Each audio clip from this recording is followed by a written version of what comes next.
Cine Recap PH. Maligayang pagbabalik sa Cine Recap PH. Warning, spoilers ahead. Ating tutunghayan ngayon ang kwento ng isang pulis pang-Kapitolyo na sinubukang iligtas ang anak at ang presidente ng United States mula sa mga mersenaryong umatake sa White House. Ang pelikulang ito ay ipinalabas noong 2013 na pinamagatang White House Down. Bago tayo magpatuloy, paki-like ang video at mag-subscribe na din sa channel na ito. Maraming salamat. Nagsimula ang kwento sa isang Afghanistan veteran na si John Cale na ngayon ay nagtatrabaho na bilang opisyal ng pulis ng Kapitolyo na nakatalaga sa Speaker of the House. Si John ay hiwalay na sa asawa at mayroong isang anak na babae na si Emily na malayo ang loob sa kanya dahil sa palagi itong wala sa tuwing kailangan ito ng bata. Sinundo ni John ang anak upang isama sa White House tour dahil iniidolo ng anak niya ang presidente ng bansa habang interview niya din bilang Secret Service detail ng palasyo. Ito naman si James Sawyer ang presidente ng United States na walang hangad kundi maayos na bansa. Naghain ito ng peace agreement sa iba't ibang nasyon para sa kapayapaan sa Middle East. Kinalauna nang makapasok na sila John sa White House, ang nag-interview sa kanya ay ang Deputy Special Agent in Charge na si Carol Finnerty na kakilala niya sa kolehiyo, ngunit itinuring siya ni Carol na hindi kwalipikado para sa nasabing trabaho. Paglabas ni John, tinanong siya ng anak kung nakapasa ito sa interview. Nagsinungaling na lang si John upang hindi madismaya ang anak sa kanya. Sa ibang eksena, ito si Martin Walker ang head ng Secret Service detail ng presidente. Huling linggo na niya sa trabaho matapos itong magretiro sa serbisyo kaya nagpapaalam na ito sa mga kasamahan. Kasalukuyan namang nasa tour na si John at ang anak sa loob ng White House, na taon ding napadaan ang presidente sa kinaroroonan nila. Hindi makapaniwala si Emily na makita ang presidente kaya nagtanong ito sa presidente patungkol sa political will niya para sa kanyang YouTube channel. Pinagbigyan naman ito ng presidente na sagutin ang katanungan niya at pinakilala din ni Emily sa presidente ang ama na magiging bago niyang Secret Service detail. Seryoso ang presidente pagdating sa Secret Service kaya sinabihan niya si John na tigilan na ang pagsisinungaling sa bata. Samantala sa hallway ng Kapitolyo, isang lalaki ang nag-iwan ng kagamitang panglinis. Maya-maya pa bigla na lang itong sumabog dahilan ng pagkawasak ng Kapitolyo at marami ang nasaktan. Naalarma din ang White House sa pagsabog kaya agarang tumawag si Walker ng helikopter upang sunduin ang presidente. Isang grupo naman ng armadong kalalakihan na nasa loob ng White House na pinamumunuan ni Emil Stens dating Delta Force at CIA ang umatake sa loob at pinagpapatay ang mga gwardiya. Nakita ni Emily ang mga ito nang palabas siya ng banyo kaya agaran itong nagtago upang hindi mahuli. Pinatay din ng mga mersenaryo ang buong Secret Service detail ng presidente at kinontrol ang rooftop ng White House saka pinagbabaril ang mga bantay sa ibaba dahilan ng pagkakagulo ng lahat ng mga taong naroon sa takot. Nang malaman ni John ang nangyayari nagpumilit itong lumabas ng silid kung saan sila pansamantalang nagtatago upang hanapin ang anak, ngunit ayaw itong payagan ng gwardiyang lumabas. Dumating din sa White House si Tyler na dating NSA cybersecurity na isa na ngayong hacker ng grupo. Naroon naman si Emily sa lugar at pat-agaw niyang kinuhanan ng video ang mga ito. Samantala sa silid kung nasaan si John, pinasok na din ito ng mga mersenaryo kaya agarang tumakas si John bago pa maging bihag at para hanapin ang anak. Maya-maya pa dumating na ang helikopter na sundo sana ng presidente. Subalit bago pa ito makalapit pinaulanan ng bala ang mga ito ng mga mersenaryo kaya napilitan ang mga piloto na umatras na. Iminungkahi na lang ni Walker sa presidente na magpunta na lang ng vault upang makapagtago. Nasa eroplano na din ang vice-presidente ng bansa upang makaiwas sa pag-atake. Subalit nang papasok na ang presidente ng vault, pinagpapatay ni Walker ang mga kasamahang bantay ng presidente dahil ang totoo kabilang pala ito sa mga mersenaryong umatake ng White House. Nang makita ni John na bihag ni Walker ang presidente, agaran niyang pinaputukan ito at iniligtas ang presidente. Dumating din ang mga kasamahan ni Walker sa lugar ngunit ubos na ang bala ni John kaya nakipaglaban na lang ito ng mano-mano at agarang tumakas kasama ang presidente sa pagsakay ng elevator. Galit na galit si Stens matapos mapatay ni John ang best friend niya kaya sinubukan nila itong hanapin, ngunit hindi na nila ito makita pa kaya pilit na pinapakalma ni Walker ang kasamahan. Nasa itaas lang pala ng elevator ang mga ito nagtatago. Tinanong ni John ang presidente kung bakit nagtraidor ang head ng Secret Service niya samantalang sinabi nitong maingat ito sa pagpili ng mga tauhan. Hinala ng presidente na dahil ito sa anak ni Walker na dating Marine na napatay sa labanan na pinadala niya. Samantala naalarma ang lahat ng matataas na opisyal sa nangyayari kaya nakipagpulong ang general sa lahat ng ahensya para sa agarang paglutas ng sitwasyon. Sa elevator nagplano si John na humingi ng tulong sa SEAL team para iligtas ang presidente ngunit sira na ang telepono niya. Naalala ni Sawyer na mayroon itong nakatagong satellite phone sa silid niya kaya plano nilang umakyat sa itaas upang makuha ito. Sa labas ng White House pinapalibutan na ng mga sundalo ang buong paligid kasama ang mga media. Nasa opisina naman si Walker kasama si Stens na pinag-uusapan ang mga plano habang napasok na ni Tyler ang cybersecurity ng White House para sa mga binabalak ng kanilang grupo.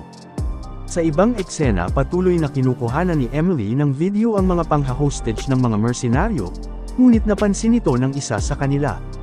Agarang nagtago si Emily at in-upload ang video sa YouTube channel niya bago ito nahuli ng mersenaryo at naging kabilang sa hostage nila. Muntikan namang maipit ng elevator sila John kung hindi ito napigilan ng presidente.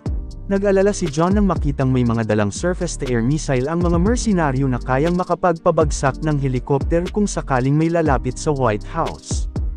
Sa pulong ng mga nakakataas na opisyal nag-alala si Carol dahil wala pa itong balita sa presidente. Tinawagan niya ang White House para alamin ang sitwasyon kung saan sinagot ito ni Tyler na may control ng buong lugar at pinasa niya kay Walker ang tawag. Doon sinabi ni Walker na siya at ang mga tauhan ang may pakana ng pagpapasabog at pag-atake sa White House. Ikinagulat ito ni Carol dahil ito ang head ng Secret Service at matalik niya itong kaibigan.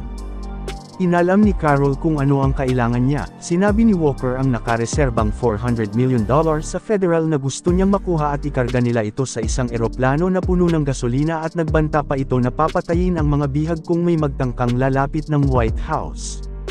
Humingi naman ng katibayan si Carol kay Walker kung buhay pa ang presidente kaya agarang inutusan ni Walker si Stens na hanapin ito.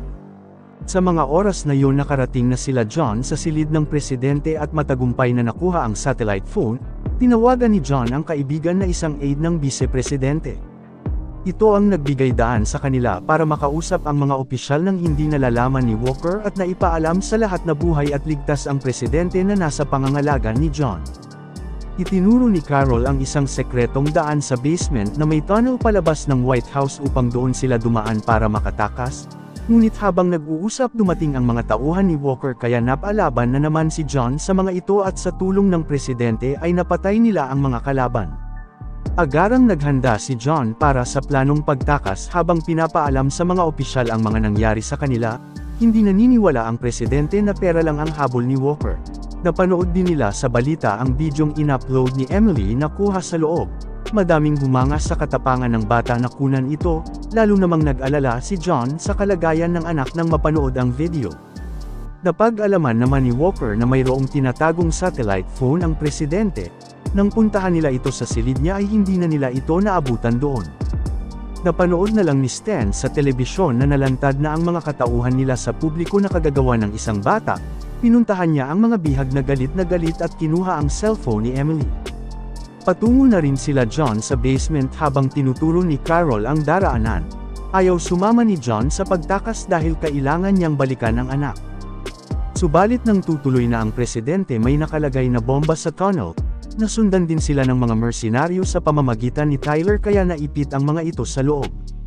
Nagtungo sila John sa garahe at nanguha ng masasakyan upang magamit sa pagtakas, ngunit hindi sila makalabas ng gate dahil napakatibay nito para banggain. Naghanap na lang si John ng ibang madaanan habang hinahabol ito ng mga tauhan ni Walker at pinapaulanan ng bala.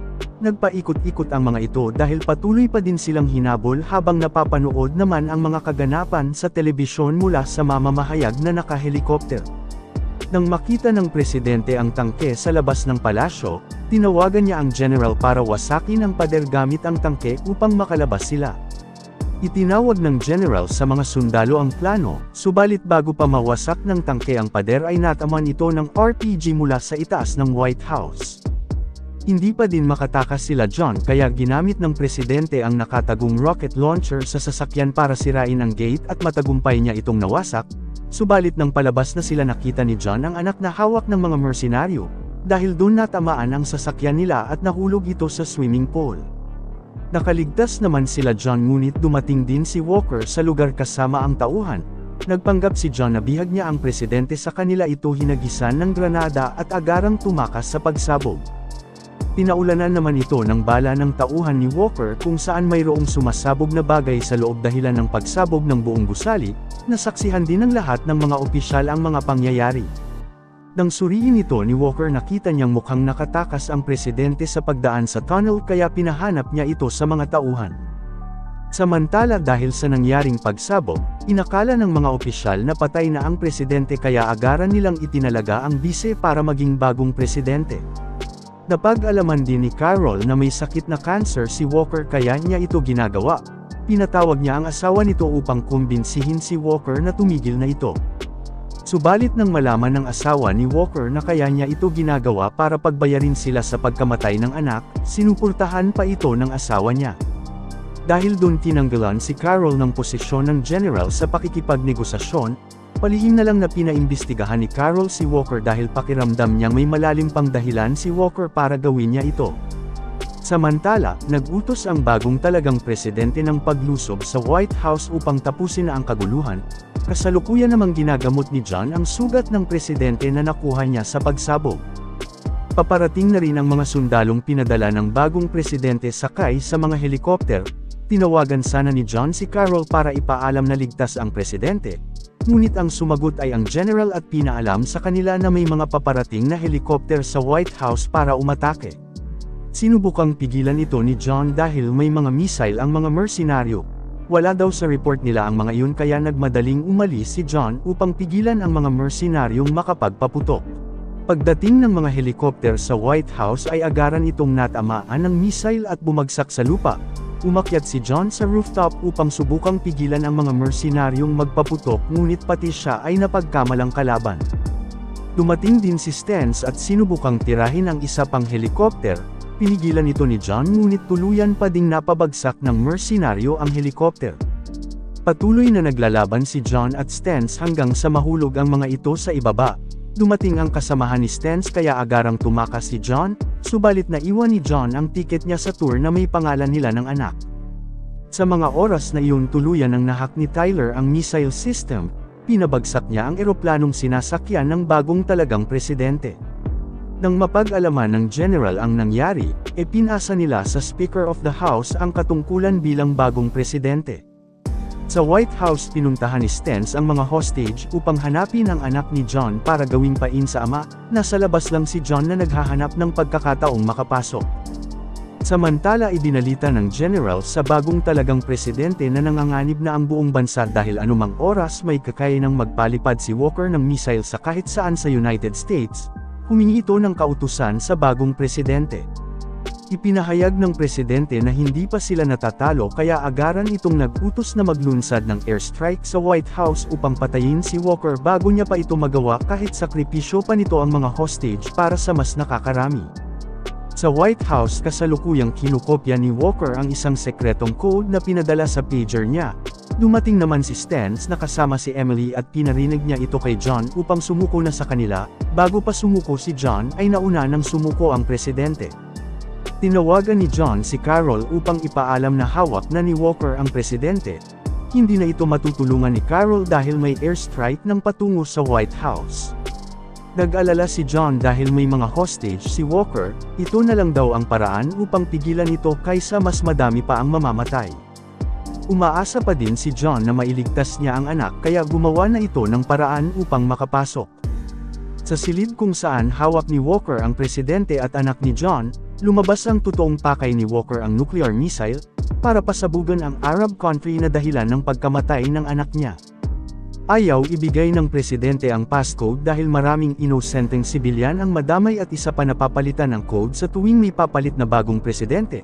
Nagbanta naman si Walker na papatayin ang bata kung hindi sundin ang pinapagawa niya.